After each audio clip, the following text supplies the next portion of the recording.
Here in Washington, fires are being set outside the National Press Club. Fox's Griff Jenkins is on the scene with what's happening there. Griff, what is happening? Hey, Tucker, that's right. Several hundred protesters gathered first at Trump Hotel, and they marched the 7 or 8 blocks here. We're outside the National Press Club, and you can see the police presence. Their signs thanking President Obama, obviously. It's mostly peaceful now. A fire broke out just behind us. There was a fire over here. We'll show you where that was. That's the ashes now just sort of starting to simmer right in the middle of this. Excuse me one second. Pardon one second. This fire was started. In fact, this young man, you were participating in the fire. What's your name? My name's Connor, and I actually kind of started this fire. So why'd you start that fire, Carter? It's Connor. Sorry, why'd you start that fire? Because I felt like it, and because I'm just saying, screw our president. Okay, well, there you have it. So even young people out here, as well as the traditional activists that are out here. And I'm taking you here. There have been about 2 or 3 arrests that we've witnessed, Tucker. We did not witness the tear gas, although we do know there was a little bit of reports of that. Just quickly, Lacey McCauley is the spokeswoman and one of the lead organizers of Disrupt J20. This group is Disrupt J20, a loose collaborative of multiple groups. This is perhaps, Lacey, more of what's to come tomorrow on the eve of the inauguration. Why are you here and why are you doing this? We're here basically at the very start of the weekend of Disrupt J20, the weekend that Trump takes office, to remind everybody that actually what's behind us up there in the National Press Club ballroom is actually they are completely part of Trump. They're part and parcel. We're seeing up there in the ballroom Nazis, the same group that actually you saw last year doing Nazi salutes. We're seeing the so-called alt-right, I call it. And, you know, I think that we have to really be concerned about this dangerous direction that our country is going in.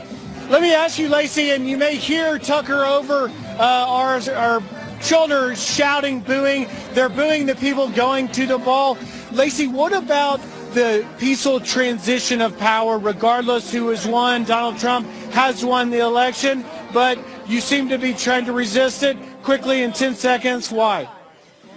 It doesn't matter who won or lost. When you come for our communities, when you come for us, and when you try to violate our rights, we will resist. All right, they're going to resist. Back to you, Tucker.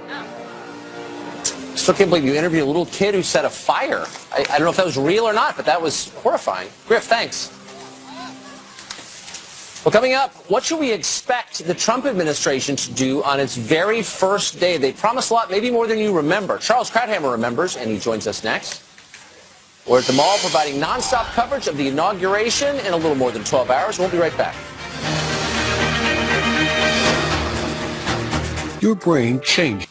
So what can we expect from President Trump on his very first day, which, by the way, is tomorrow? To answer that question, we're joined by columnist, author, and Fox News contributor, and everyone's favorite person here in D.C., Charles Krauthammer. Charles, great to see you. So, good to be here. I was going through the list of first-day pledges that Donald Trump made on the road, and it is a little longer than I realized. Let's repeal Obamacare, build a wall, stop Syrian immigration, lift the restrictions on oil exploration, goes on, cuts sanctuary city funding, undo all illegal executive actions, get rid of gun-free zones. I mean, I could go on. All of them seem worthy to me. Can they be achieved immediately? No, they can't. Of course not. That's hyperbole, and that's what you do when you run. That's what you hope you can do. That's a 4-year agenda. It'll take 4 years, if it can be done at all in its entirety. On day one, he'll cancel a few executive orders. That's probably all he can do. The rest you need Congress for. But they have an agenda. Everything that you listed is serious stuff. This is not just a guy who ran on vague, elect me, and, you know, because you'll feel good. This is what I want to do, and it's a serious agenda. Incidentally, can I say a word about that kid who was setting the fire a couple of minutes ago? That was bizarre. Yeah, but wouldn't you love to be that kid? Parents who take you out on a, you know, on a winter night, and they encourage you to set fires. I'm sure it would have appealed to the anarchist in you. But it tells you of course. how completely weird the parents and the other people out there are. These are the same people who show up at the IMF meetings, the World Bank, the Occupy Wall Street. You ask them, why are you out there? They're completely incoherent. What did that woman say? There are Nazis upstairs at the National Press Club. I mean, these people ought to be medicated. Well, I think some of them are. But the idea that you would implicate your children in your political activism, you'd be out on the street at 9:30 at night letting your 8-year-old set fires is demented. And it says a lot. It's got a whiff of ISIS to it. Yeah, it does. But there is, I mean, you'll notice that virtually everyone we've interviewed on Fox and other channels too, who's involved in these protests, they're all from a certain social class. I mean, you don't get the feeling that they just got off work at Hardee's or driving a truck. I mean, they all seem kind of like the idle class in America to me. Well, they've been unemployed ever since Occupy Wall Street shut its doors when it got cold. Yeah. I admire them for actually stepping out during a winter's day. It probably won't last long. By Monday, the wind will have swept them away, and they'll wait for the next international occasion to go out and to act like anarchists, which is what they are, essentially. But, I mean, you've been here an awful long time. You worked in the Carter administration for Mondale, I think. So you've seen a lot of protests over the years. It seems to me the ones that are successful are the ones with discrete requests. You know, here's what we want specifically. We want you to cancel this. We want you to enact that. I don't understand exactly what the agenda in these protests is. Well, they really have no agenda, and they really have not. But I think the real culprits here are the people who ought to be the adults, the ones who ought to set an example, and that's the 1/3 of Democrats in Congress who will refuse to attend and actively boycott the inauguration. I think that is scandalous. Inauguration is not the celebration of party victory. It's a kind of civic sacrament for something that is exceedingly rare in the world, which is the transfer of power, uninterrupted now for 240 years, the longest anywhere on earth. That's something that you celebrate. And I must say, you know, John Lewis, we all agree, there's no debate that he's a genuine American hero. But heroes can be wrong. We have examples in our history. Charles Lindbergh was a genuine American hero, the most famous man in America throughout the 30s, and he picked the wrong side in World War II. He led the isolationists, and he essentially expressed sympathy for Nazi Germany. You can be wrong. Now, with Lewis, it's not just that he's a hero, but he's a moral hero because he sacrificed and he risked his life for a higher cause. But that doesn't change the fact that he can be wrong, and he shouldn't be leading the boycott because he lends his moral authority to what is a deeply unworthy cause. But for people under 30, none of that matters because everything is biography and identity, and ideas don't even enter into it, unfortunately.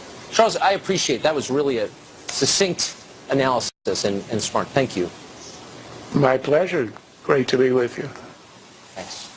Well, up next, one of Donald Trump's most fiery critics is former Clinton Labor Secretary Robert And a Fox News alert, the infamous drug lord El Chapo has arrived in the United States. He was just offloaded moments ago from a plane in New York. El Chapo ran the Sinaloa drug cartel. He's been connected to thousands of deaths in Mexico's lengthy drug war. He escaped from maximum security prison in Mexico twice. Now he'll face drug trafficking charges here in the United States. Because when Mexico sends its people, they aren't sending their best. They're sending people who have a lot of problems. Well, now back to our coverage of tomorrow's inauguration. Of the many voices on the anti-Trump left, one of the most fiery is former Bill Clinton Labor Secretary Robert Reich. Reich has warned of the impending tyranny of a Trump regime. And he's written what he calls a, quote, resistance agenda for those hoping to stand up to this modern-day Caligula. He also just released a new book called Saving Capitalism for the Many, Not the Few. Secretary Robert Reich joins us now. Bob, it's great to see you. Thanks for coming on. Well, good evening, Tucker. Thank you for inviting me on. I don't normally do this, but since you're a longtime educator, I just want to begin with a quiz. I'm going to put two short quotes up on the screen. I'm going to read them to you, and I want you to tell me whether they came... I hope this isn't a gotcha. Yeah, go ahead. No, it's not a gotcha in any way. I just want to know if you can tell which of these came from you and which came from Donald Trump. Okay? Here they are. Okay. First, I used to believe in free trade agreements until I took a hard look at the numbers. NAFTA cost U.S. workers almost 700,000 jobs. That's the first. Second is this. Global deals like the Trans-Pacific Partnership will boost the profits of Wall Street and big corporations and make the richest 1% even richer, but they'll contribute to the steady shrinkage of the American middle class.